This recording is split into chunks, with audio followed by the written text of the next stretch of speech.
This year, 53 AD, Nero marries the daughter of Emperor Claudius. The Parthians remove Radamistus from the Armenian throne, and the king of Goguryeo falls as a result of a court conspiracy. Welcome to the Early Histories, where we will highlight the major events that take place in the Common Era, year by year. Last year, we saw the Roman army in Britannia being embarrassed by the Silures tribe, Paul the Apostle completing his second missionary journey, and the Parthian army invading Armenia by the order of King Vologases. In the capital city of Rome, important matters within the imperial family are developing. After adopting Nero in 50 AD, Claudius has continuously been pressured by his wife and the mother of Nero, Agrippina the Younger, to further advance her son's position in the empire. This year, Nero is set to marry someone who will allow just that. He marries Claudia Octavia, the eldest daughter of Emperor Claudius. This marriage strengthens Nero's claim to succession further by tying him even more closely to the imperial bloodline. However, Claudius already has a biological son with his former wife, that being the young Britannicus.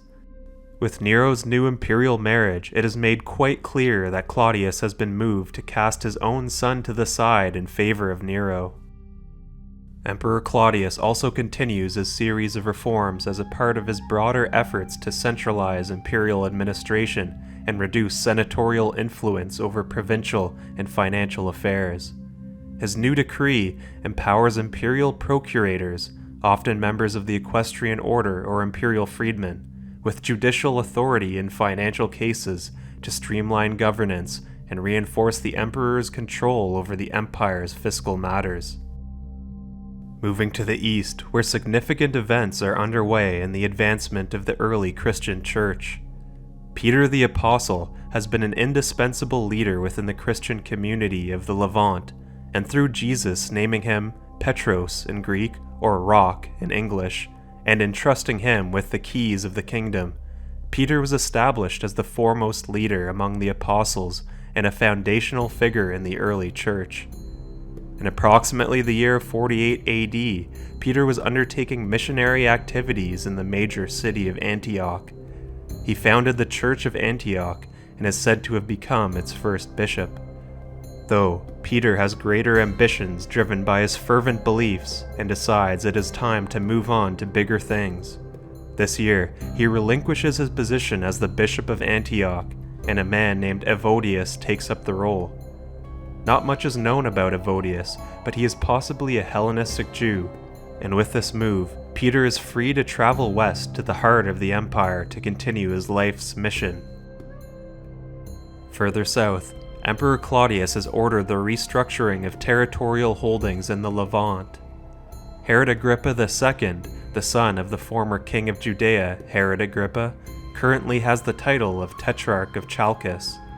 Now, 26 years old and judged to be a competent administrator, Claudius grants him greater prestige by bestowing upon him the enhanced title of king over the territories previously governed by Philip the Tetrarch, those being Etruria, Trachonitis, Batanea, Gaulonitis, Auronitis, and Peneus, as well as the kingdom of Lysanias in Abila.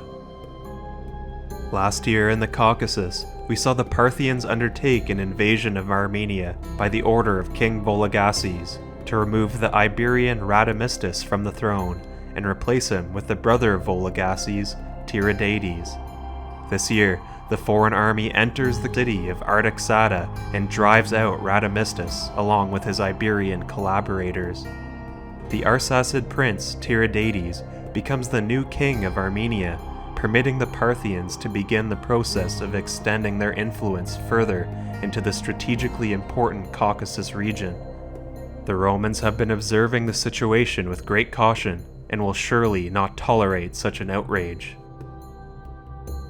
In the Far East, within the Korean peninsula, King Moban of Goguryeo is still struggling to consolidate power behind his rule since becoming the king in 48 AD. He attempted to gain military prestige by raiding Han territory, but the result was a negotiated treaty between the two. Known for having a fiery and stubborn personality, he has still failed to win over many of the court officials of Goguryeo. One such official, named Duro, takes it upon himself to have Mauban killed, and the risky endeavor ends in success. Mauban had previously named his son Eek as the crown prince and successor to the throne, but after a power struggle, a young boy named Taizhou, at only 6 years of age, comes out on top with the more formidable backers. As the year ends, Taizhou is crowned as the 6th king of Goguryeo. We will leave this year, 53 AD, with Nero marrying the daughter of Emperor Claudius, cementing his position over Britannicus. Tiridates usurping the Armenian throne from Radamistus with his Parthian backers, and the young Taizhou being named the 6th king of Goguryeo. If you enjoyed this video, please like and subscribe to be notified when the next iteration of the yearly histories will be released. Thanks for watching, and I will see you next year in 54 AD to continue the fascinating stories of the world of antiquity and cover its major events.